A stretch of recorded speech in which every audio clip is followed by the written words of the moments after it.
Hi, everyone, and welcome to UChurch, and happy Easter.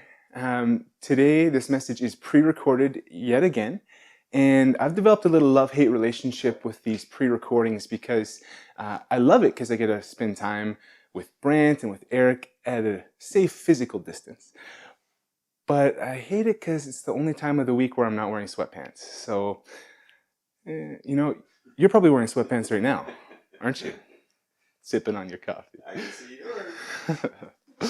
What we're going to take some time to worship together. And so for you, if you want to be involved with that, it can be either dancing or singing along. You can just sit there and soak. But we want to invite you to participate in the way that you feel led right now.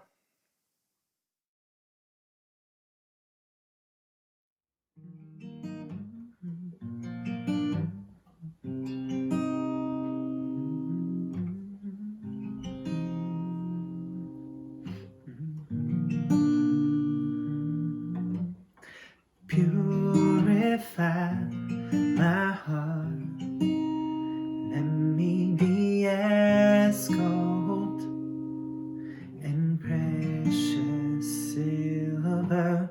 Purify my heart, let me be as gold, pure gold.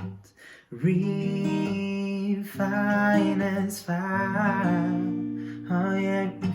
My heart's one desire is to be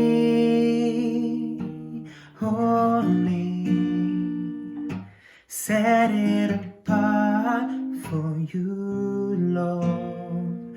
I want to be holy, holy, set it apart for you, my master, ready to do your will. 'Cause if the altar's where you meet us, take me there if you're looking for an offering. It's right here, my life is here, and I'll be a living sacrifice for you. You're a fire, the refiner. I wanna be consumed, I wanna be tried by fire. Purified, take whatever you desire. Lord, here's my life, I wanna be tried by fire. Purified, you take whatever you desire. Lord, here's my life. If your glory wants to come in, let it fall. We want it all. Your fire is consuming. Fill this place, set it ablaze, and I'll be a living sacrifice for you. You're a fire, the refiner. I wanna be consumed, I wanna be tried by fire. Purified, you take whatever you desire. Lord, here's my life, I wanna be tried by fire. Purified, you take whatever you desire. Lord, here's my life, I wanna be tried by fire. Purified, you take whatever you desire. Lord, here's my life, I wanna be tried by fire. Purified, you take whatever you desire. Lord, here's my life.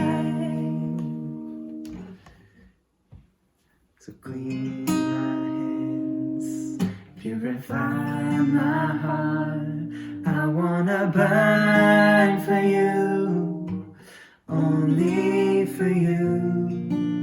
And take my life as a sacrifice. I wanna burn for you, only for you. Clean my hands, purify my heart.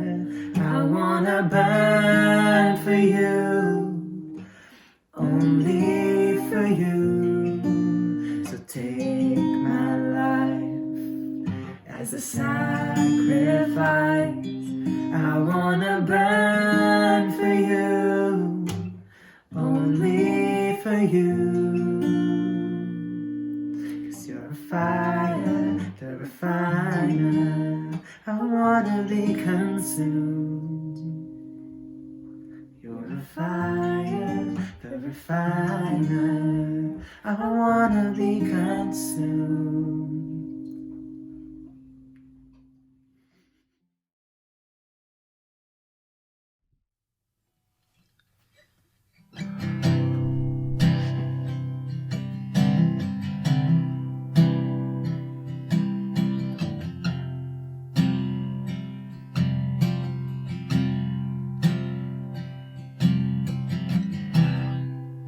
There's nothing worth more that will ever come close. Nothing can compare. You're our living hope. Your presence, Lord.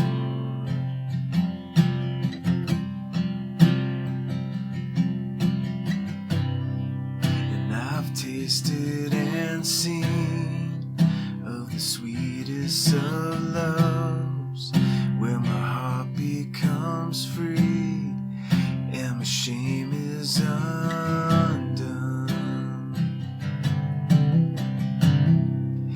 Your presence, Lord.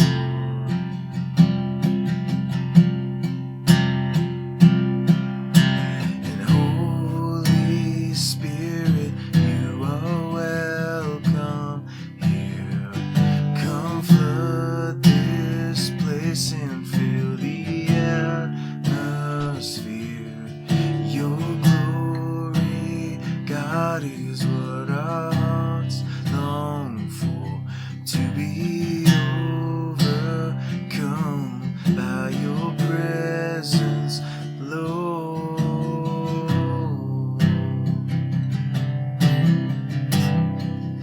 Your presence, Lord.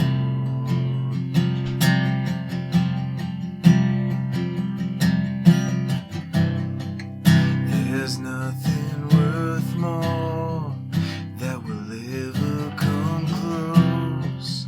Nothing can compare. You're our living hope. In your presence, Lord.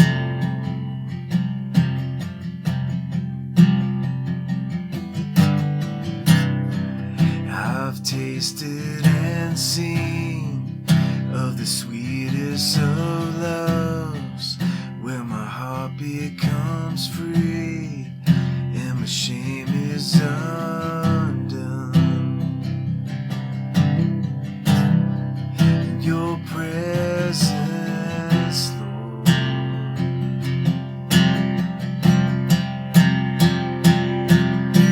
And Holy Spirit, you are welcome here.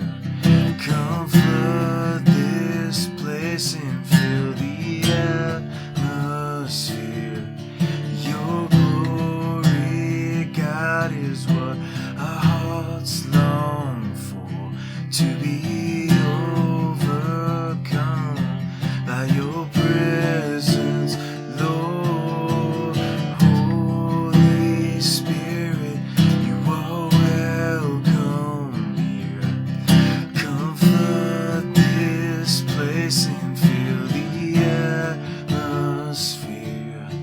Your glory, God, is what my heart longs for, to be overcome by your presence.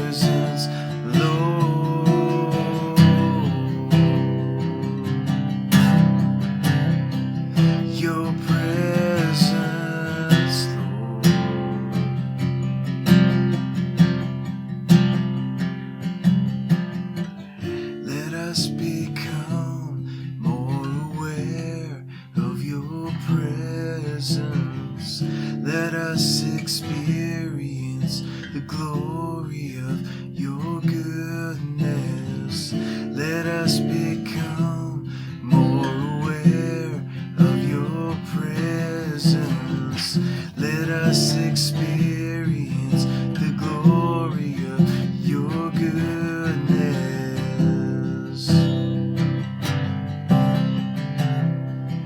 Your presence, Lord.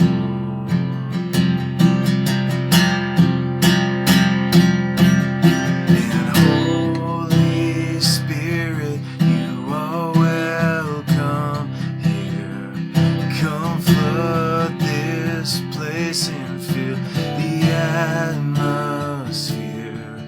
Your glory, God, is what our hearts long for, to be overcome by your presence, Lord.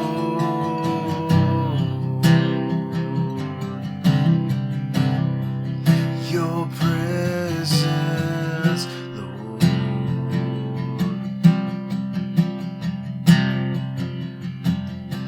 And Holy Spirit, you are welcome here. Come flood this place and fill the atmosphere.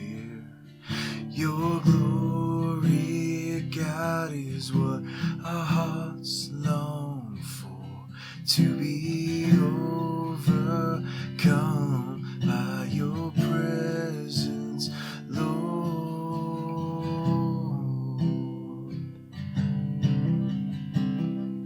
Your presence, Lord.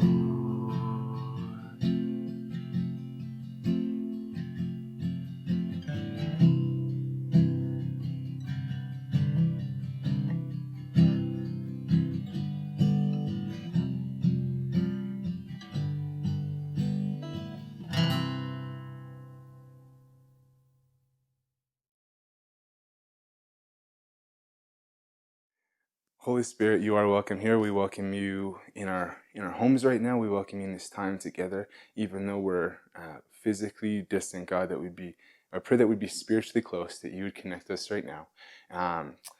In your name, amen. And I just want to thank Kareem and Shantae and Lance for leading us in worship. You know, aren't they cute?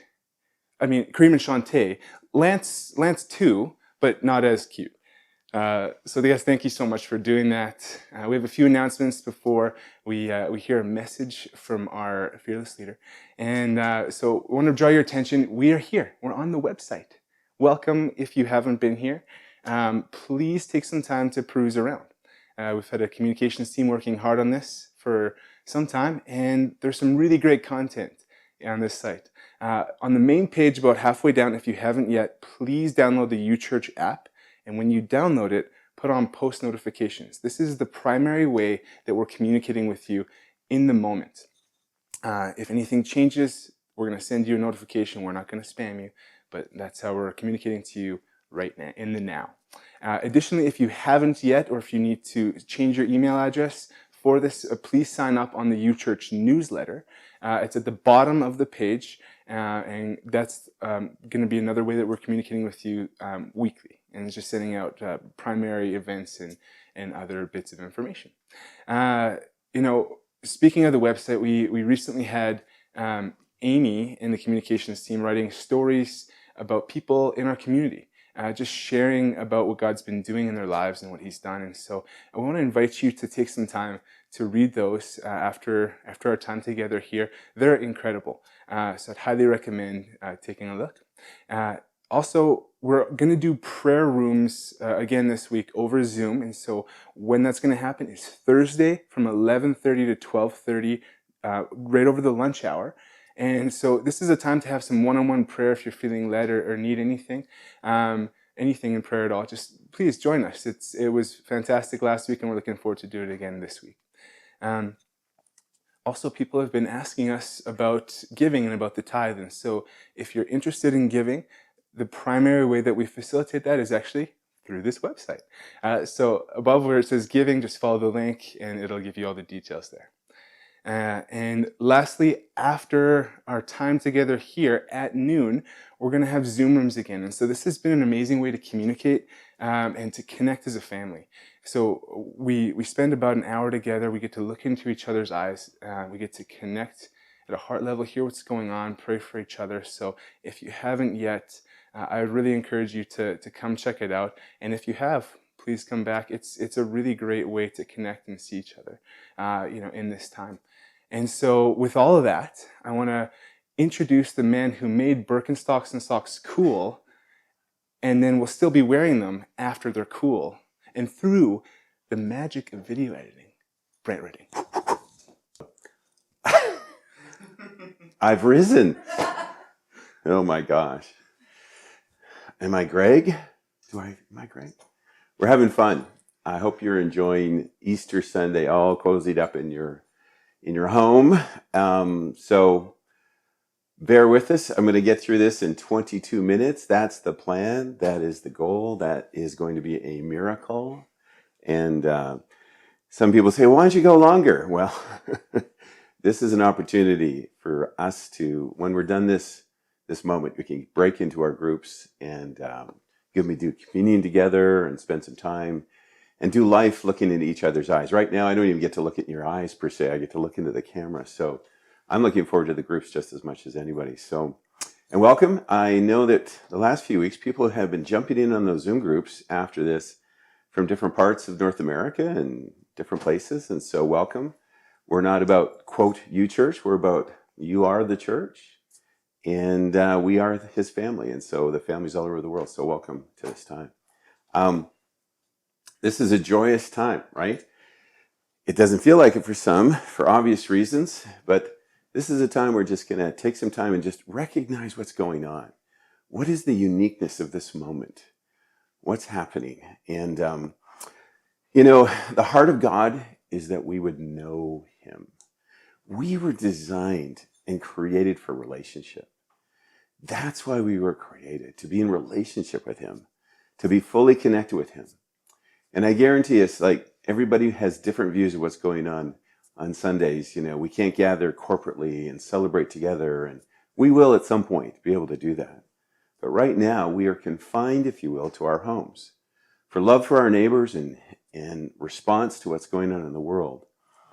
And in this, we have an opportunity. But the first thing we have to recognize how challenging it is for us to not be in control. We would have never picked this time for ourselves. We never would have said, hey, this Easter in 2020, we wouldn't have picked this out. Let's just stay in our homes and just hang out with our families and deal with it. We wouldn't have known, we wouldn't have picked it. And so this kind of challenges the very core of what's in us. And Easter time is a great time for us to kind of understand what's really going on.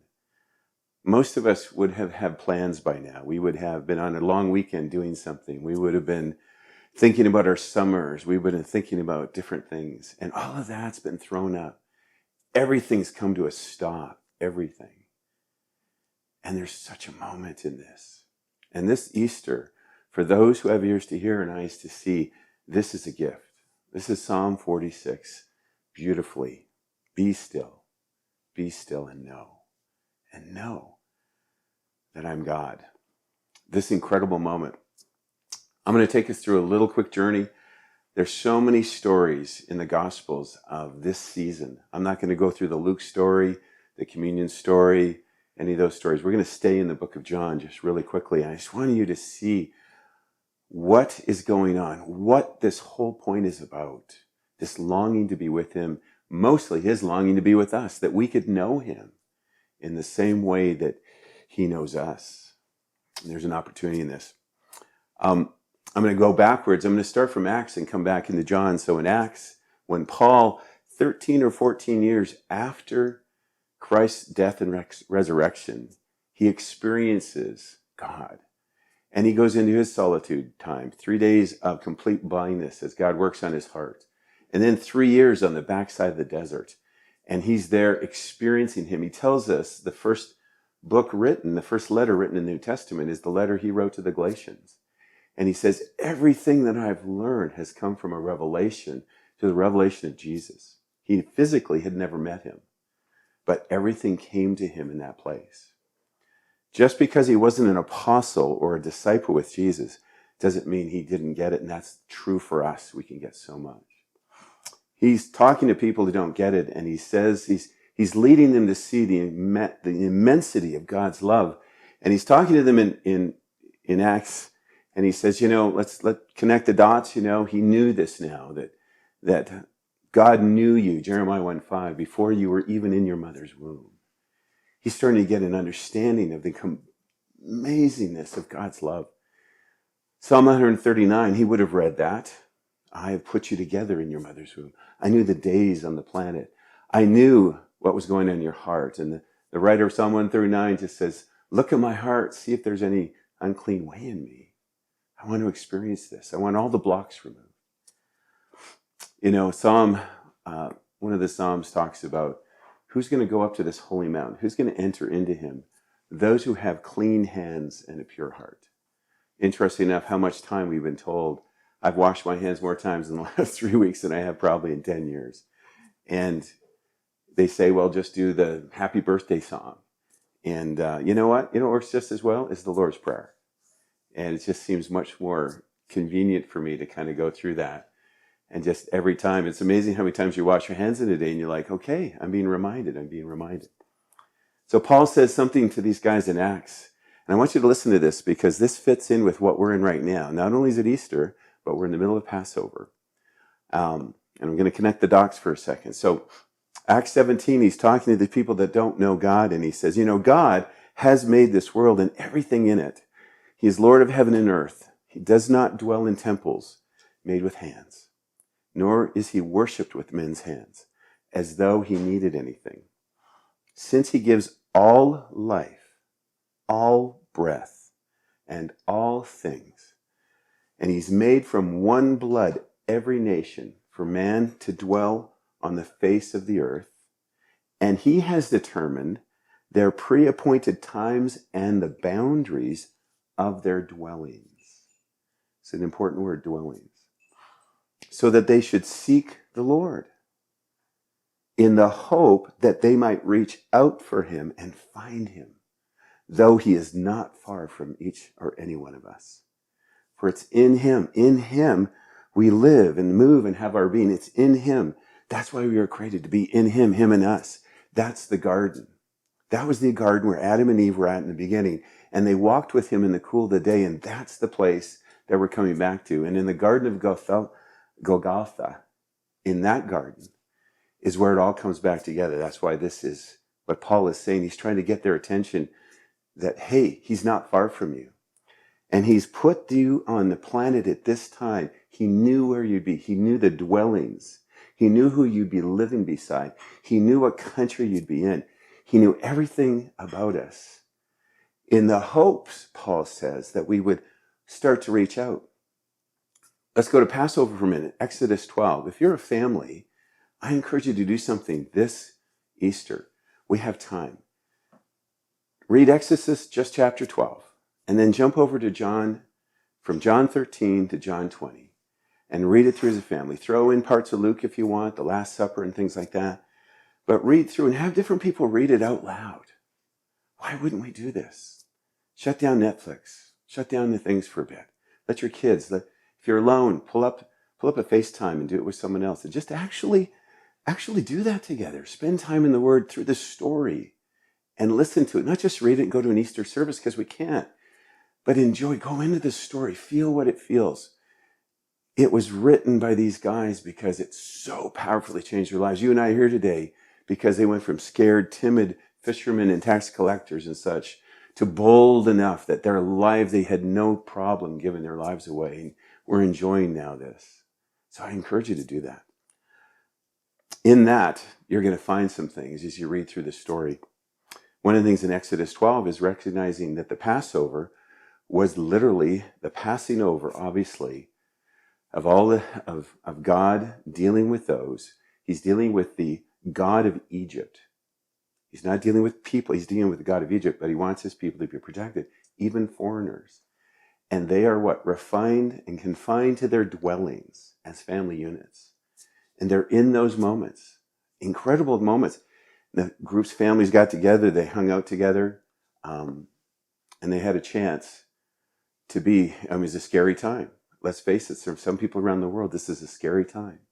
And it's a chance to reach out. It's a chance to call upon him and find out that he's not far away.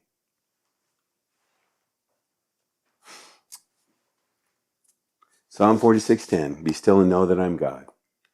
On the last day of the 430th year, God leads them out of slavery. He knew the exact day, he knew the exact time, and he moves them out. Read Exodus 12, and that's, now we come forward into Easter time.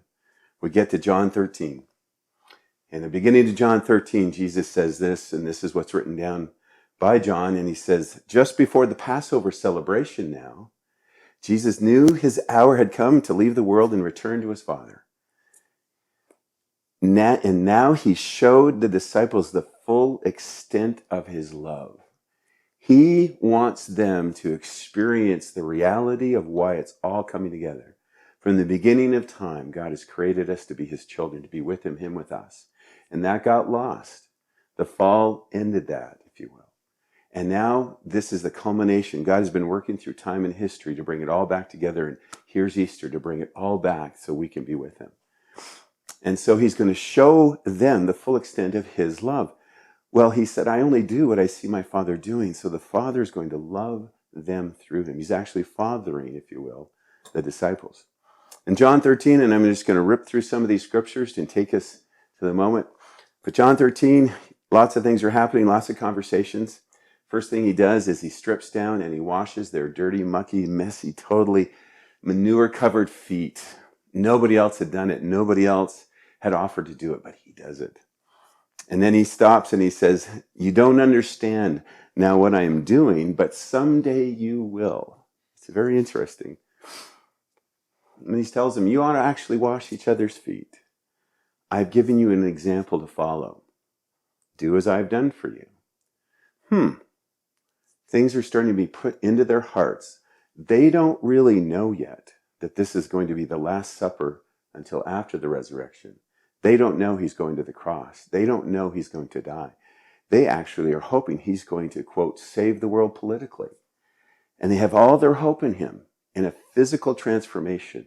And he's about to take them to the secret place, into the heart, into the Holy of Holies, into their own hearts. Fear's going to come out, all sorts of things. He addresses that. But he wants to show them the incredibleness of his love. I love this. They had no idea. They had no idea. At this is the point where he drops the new command. He says, I give you a new command. Love one another. A new command. He tells them that love each other as I have loved you. They don't fully know the full extent yet. They don't understand about sacrifice. They don't understand that Jesus, even in Luke, says, if is there any way you could take this cup from me, Father? But not my will, your will. Your will be done. They don't understand yet that how you love is not out of your own effort. It's going to come out of him in you. That you're so in love with God. You're so in love with him as a father in your life.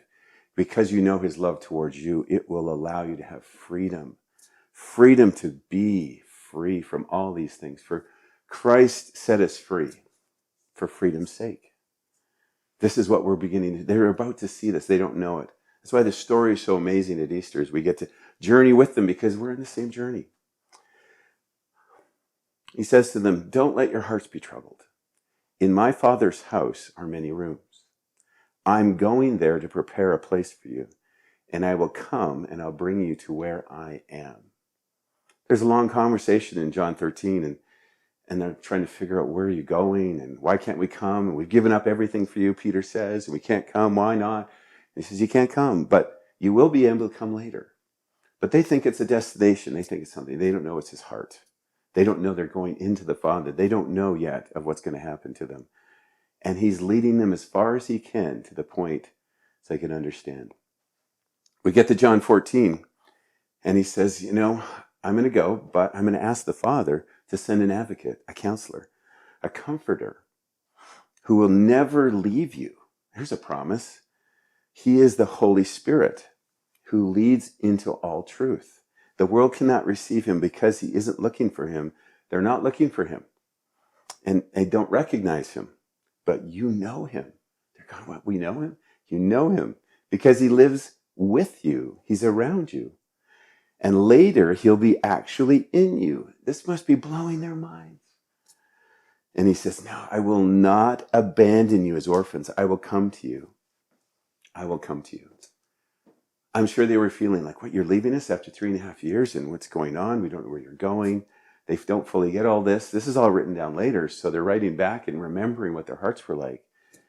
We can relate in this time. We can relate what's going on. I will not abandon you. These promises, I'm going to talk to the Father. He's going to send the Holy Spirit. And then this is the powerful line. I had not seen this until this Easter. He says, soon the world will no longer see me, but you will see me.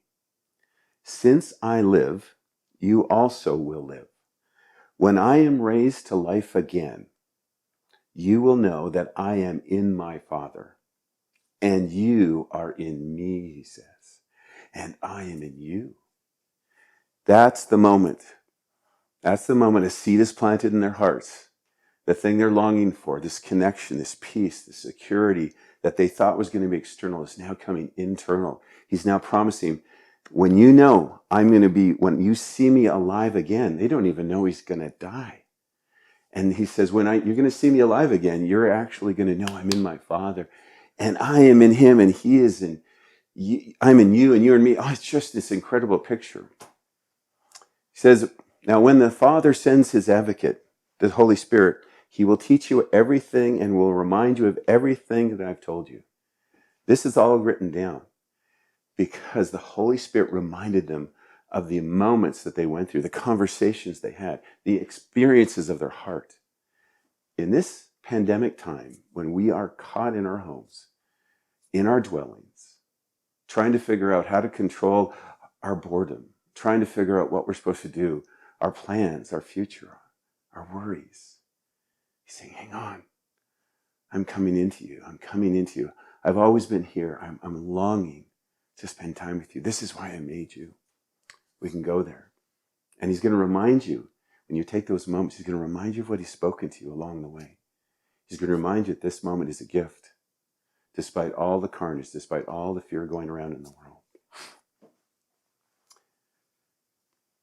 He says, I don't have much time to talk to you, much more time, he tells them, because the ruler of this world approaches. He has no power over me, Jesus says, but I will do what the Father requires of me, so that the world will know that I love my Father. So the world would know that I love my Father. See, the world knows Jesus, and they have this perception of God. And for most part, they have a perception of God based on the Christians they meet or based on what their experiences have been with people that don't know love. But there's something about Jesus. And he tells them earlier in John 13, I'm the way and I'm the truth. They say, where are you going? Well, I'm the way. You know this. I'm taking you to the Father. But he's doing this so that the world will know how much he loves his Father. And that Father is our Father. He's the Father of the whole world. And we've been cut off from him. We all understand the story. The whole story, the whole Christian story from the beginning of time is a father longing for his children to know him the way he loves them. And he's gone bent over backwards. He's gone all in for us to experience this. That's why Easter is so amazing. Okay, I tell you this, you will weep and mourn for what is going to happen to me. There's weeping and mourning going on in this season. There's sadness in heart. Let's not deny what we're feeling for the world and for even our own lives. But he says, but your grief will suddenly turn to wonderful joy. When you know him and you know he's risen, despite what's going on in the world, there is hope. There's life. It's amazing. It will be, he says, like a woman suffering the pains of labor. When her child is born, her anguish gives way to joy because she has brought a new baby into the world. No one, he says, can rob you of that joy. These are words for us today. Something's being birthed, something you're carrying. It's painful for many people. Things have to come out. But when it's happened, when life flows, when we dig up the fallow ground and we let him into our lives, when we spend time with him and we let go of control and just let him come, we experience the reality of the resurrection. We experience the power that raised Jesus from the dead, because he couldn't raise himself. It was the love, it was the Father, it was him himself raising him. And that same power is in us, and we can experience him in that. If we abide in him in this time, he is in us, and he's revealing. The Spirit of God is revealing Jesus to us, our brother. And he's revealing the Father to us. This is what it's about. I came to you, he said to John 16, I was sent from the Father's presence, and I entered into the creative world.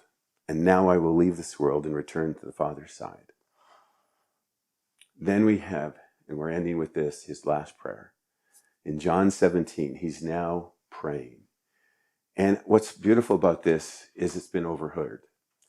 And he captures these incredible words. And I want to really bring us to this moment, because this is a part that I would really encourage you to do. If you can't take the time to read from John 13 to John 20, read this part in John 17, because this captures the whole point of Easter, the whole point of the Father, the whole point of the love relationship between a Father and a Son.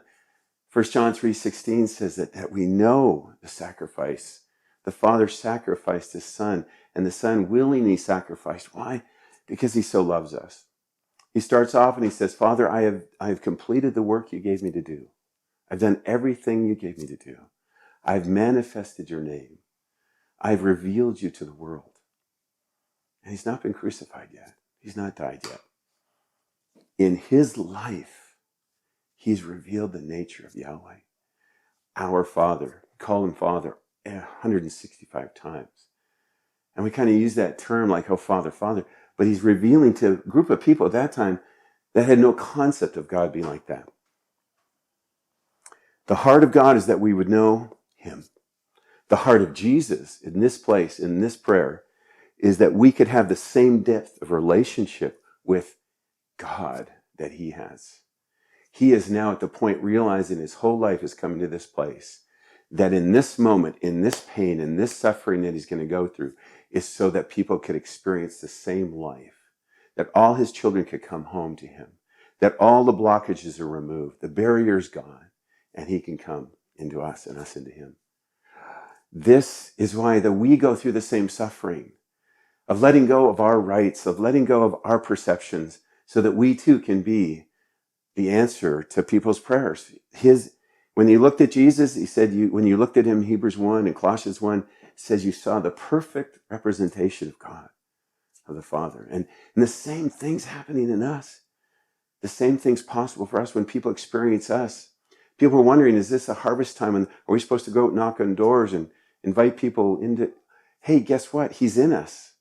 Just like it was with Jesus, when we go out and we're carrying his love, whatever he pours into us in this season, into us in this relationship, will have manifestations.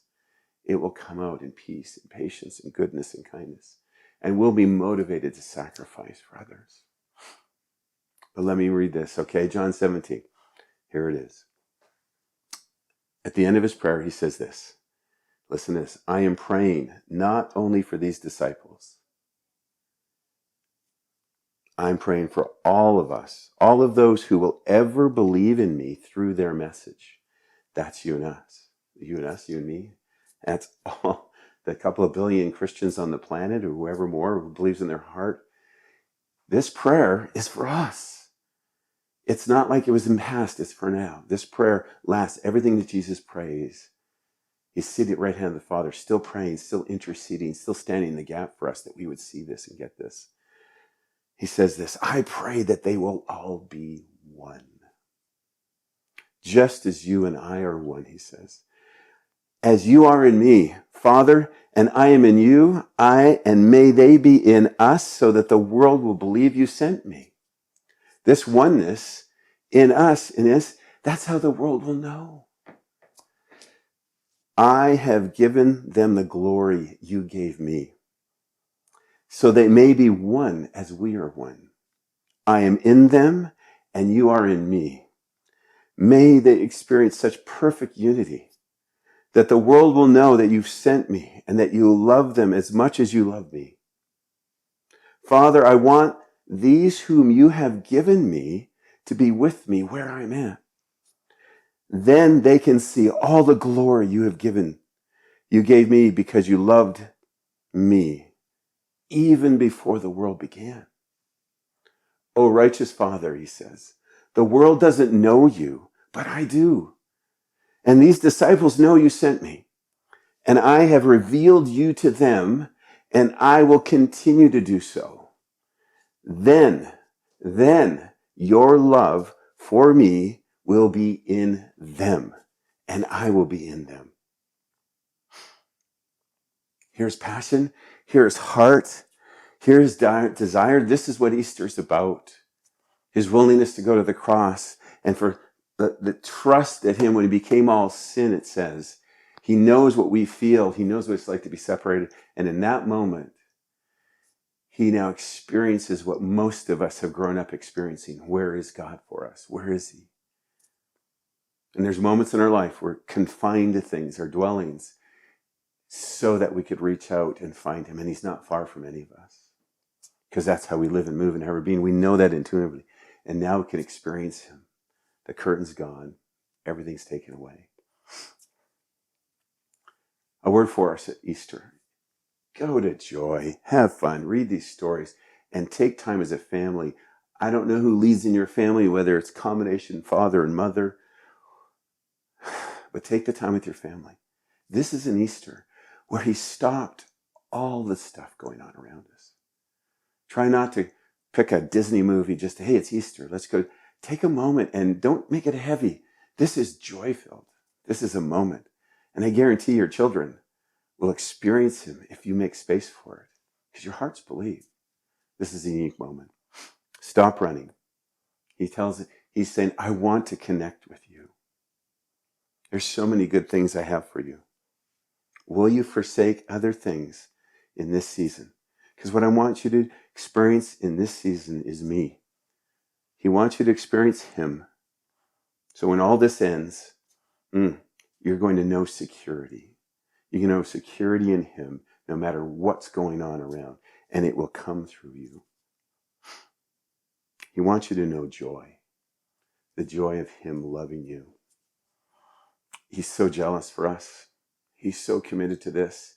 He's changed all human history for this moment. He's been pursuing us. This is why Easter is so incredible. And the gift of Easter, he gave us the gift in his son. But the gift we have at this one in 2020 is we can't control anything that steals our time, except we can still control it from inside. We can still say, well, I'm going to do my thing. Oh, surrender, surrender, surrender. This is an amazing time. You're going to go back into your groups soon, and I just want to encourage you. You're going to do communion in the groups, and there's lots you can go do, but take this time, go get your elements ready, whatever that means to you, grape juice, wine, all that stuff, and come back. And let's go into this season. Let's go into this place. Let him do what he's going to do in his hearts. He's doing a new thing. It's an old thing. We just read about it. But it's a new thing in our hearts if we'll let him go there. Amen. Bless you.